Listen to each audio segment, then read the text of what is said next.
tarde, amigos. Aqui eu falo Matheus Tiburcio do canal Cicatron. Eu queria convidar todos vocês a se inscrever no nosso novo canal sobre anime, mangá, quadrinhos, que se chama Mangatron. O link está aqui na descrição. Peço a todos vocês que se inscrevam, pessoal.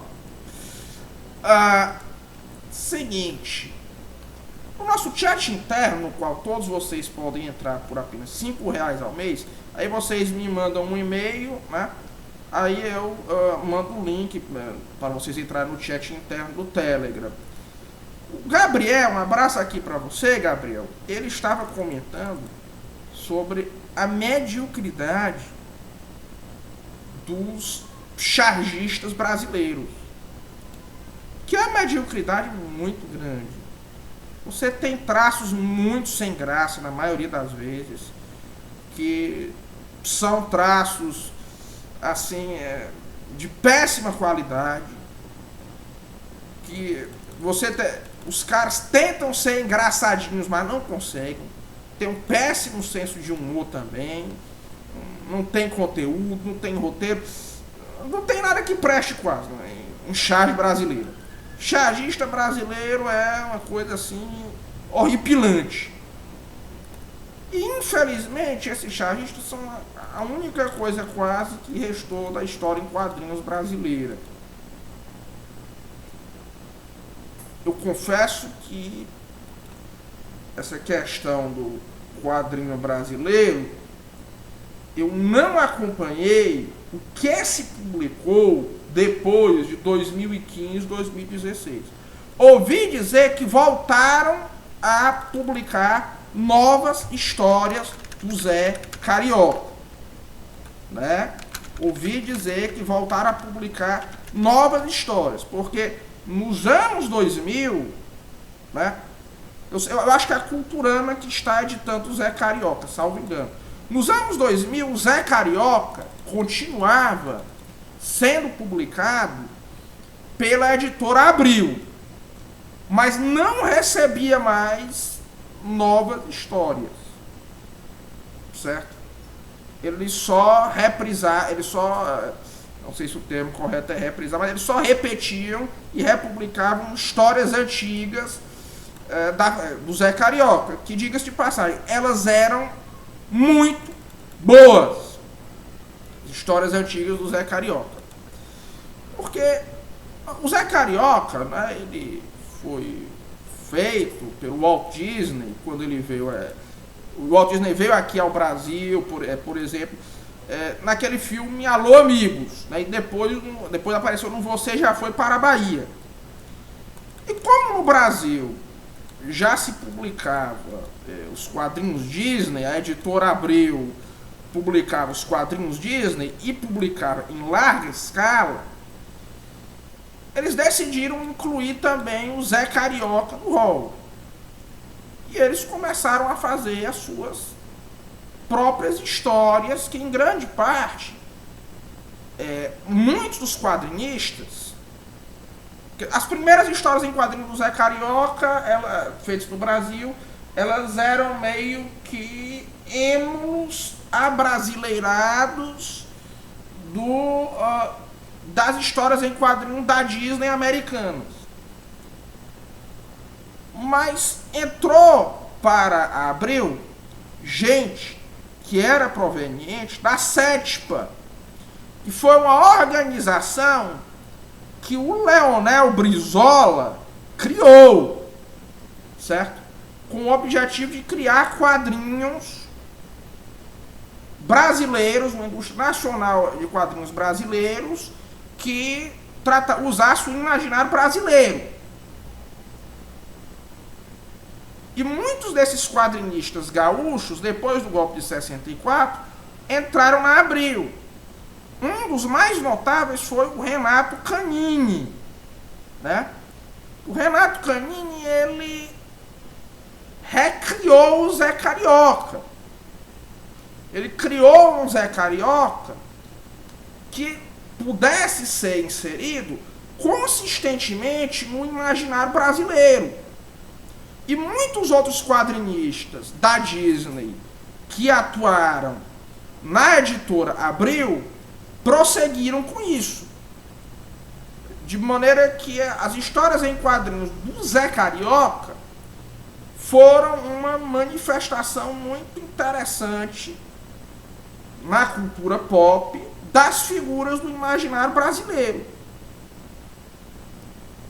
E o imaginário brasileiro, ele é uma coisa que é muito, como eu posso dizer, o imaginário popular brasileiro é muito cortado da literatura, se vocês forem ver bem. Porque o cânone principal da literatura brasileira é um cânone que é mais interessado digamos assim, em retratar personagens ideológicos. Você tem algumas exceções, como é o caso ou personagens ideológicos ou personagens de um passado longínquo, né? Em um certo momento isso se torna cada vez mais forte.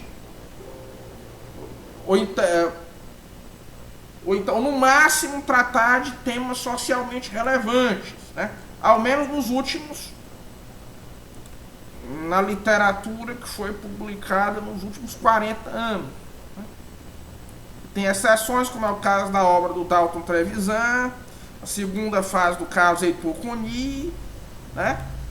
Mas, nessa segunda fase do Carlos Heitor Coni, você tem até Henri Cristo e análogos ao Toninho do Diabo, por exemplo, no piano e a orquestra, né? Mas em regra, se vocês forem ver bem, a literatura brasileira, de um certo momento em diante, não fez mais um bom trabalho em retratar o imaginário brasileiro e nem o audiovisual brasileiro. Os quadrinhos, em grande parte, faziam esse papel. Aí depois de aparecer o Zé Carioca, né, havia também, por exemplo, o Ziraldo, né, que era um quadrinista também interessante, mas que não era tão criativo quanto o povo da Disney, ao meu ver. Né? Mas era um bom quadrinista e um bom chargista. Mas aí logo em seguida você teve... não, mas na verdade é ao mesmo tempo que o Zé Carioca. Mas ela fez sucesso depois.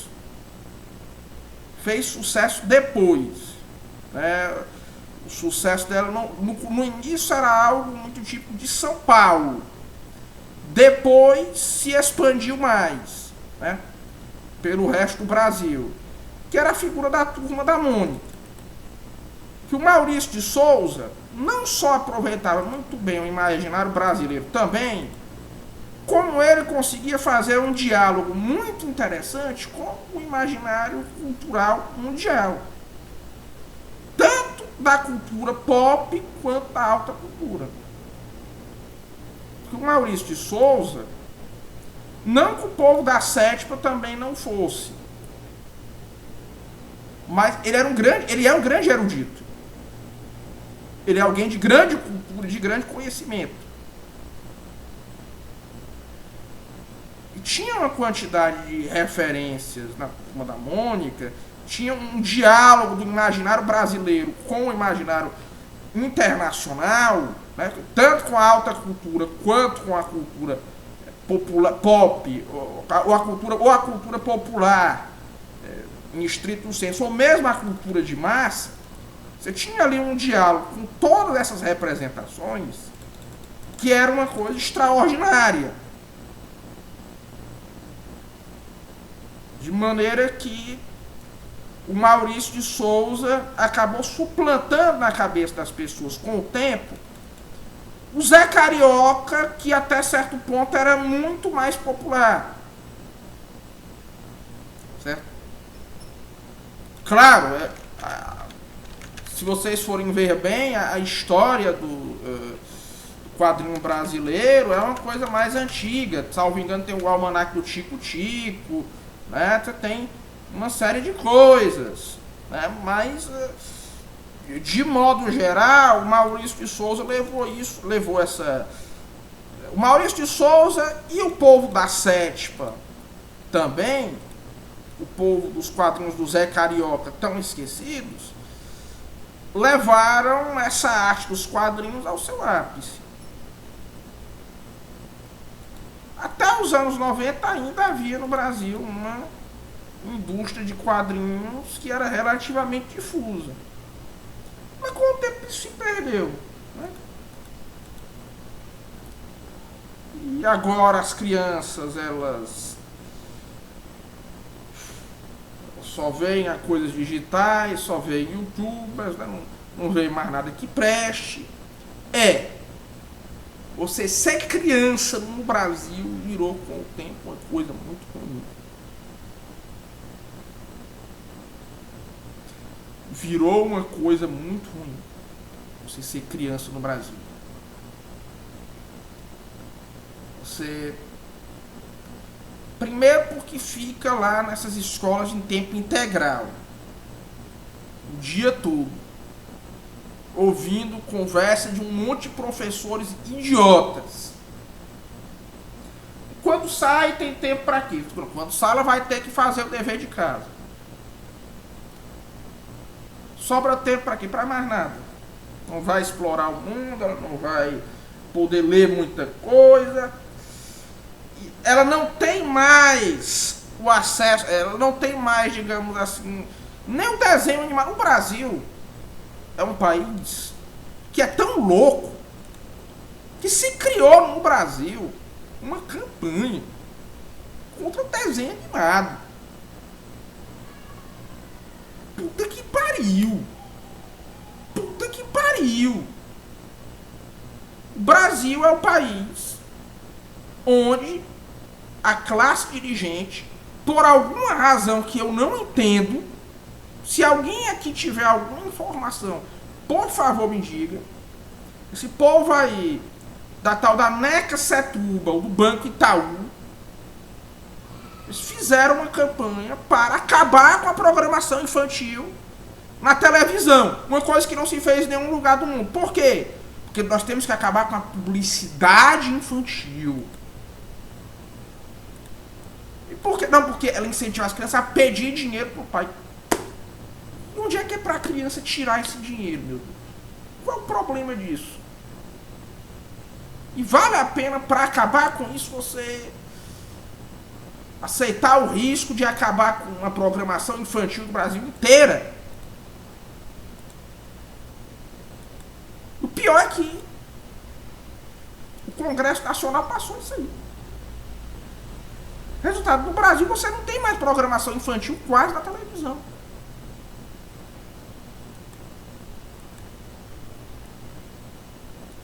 Isso é uma coisa muito que eu acho muito estranho. Muito estranho. Muito estranho. Não entendo realmente o que foi isso aí.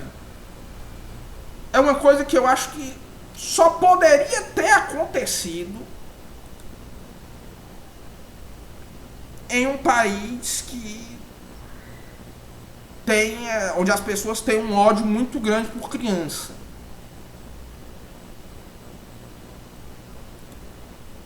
Eu realmente não entendo isso.